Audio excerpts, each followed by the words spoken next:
There has never been a better time to be a geek. A common phrase I hear whenever I'm in the discussion of geekdom and the changing times.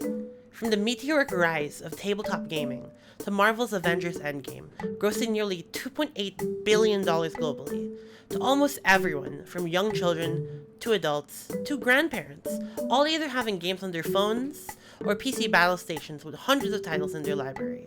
It really seems to me like everyone is a geek nowadays. But this wasn't always the case. Back in the early 90s and 2000s, geekiness and having hyperfixations on your favorite video games and shows and comics, or anything not made for the daytime audience, was seen as something to be ashamed of. If you were into computers or anime, you were weird. Gaming provided a safe space where you could be the hero, or part of a band of adventurers, and otherwise feel like you belonged. But while researching for this segment, I rewatched an old video by one of my favorite creators, MatPat, specifically his video, Game Theory, or Video Games Anti-LGBT.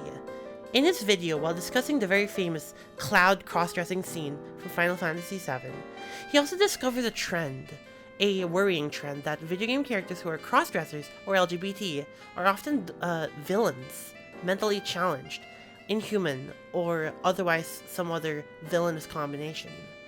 Geeks and gamers are often shunned and ostracized by their peers, and so I was thinking that these two groups would work together to kind of combat the prejudices. But no, in the early 2000s, like what MatPat was saying, LGBT characters in video games are often the villains or the bad guys, and to be seen as an other. And sure, some video game characters are well received, like Vivian in the Paper Mario A Thousand Year Door, or Street Fighter's Eagle, both a trans woman and a gay man respectively. But in their North American releases, they're censored. So it's kind of problematic. Why does diversity and representation matter to me in gaming?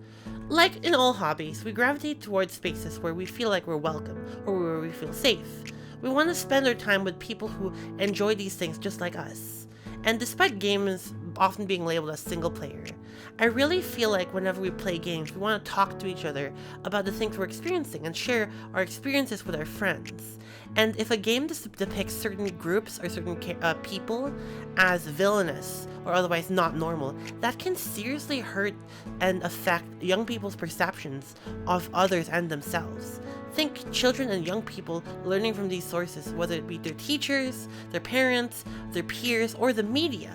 If the media is telling them that, hey, these video game characters and these gay video game characters are villains, then that can really distort the perception of these young people's minds. Bardic Quest for Love is a game that I hold very near and dear to my heart. I've been working on it for the past 4 years now, and I've learned many things, and I think I can finally answer that question. Representation matters to me because I want people to feel like they're welcome, that it's okay for them to be here, and that they aren't the villains or bad people for being who they are. Video games are such a powerful storytelling tool that I truly believe that video games really are for everyone.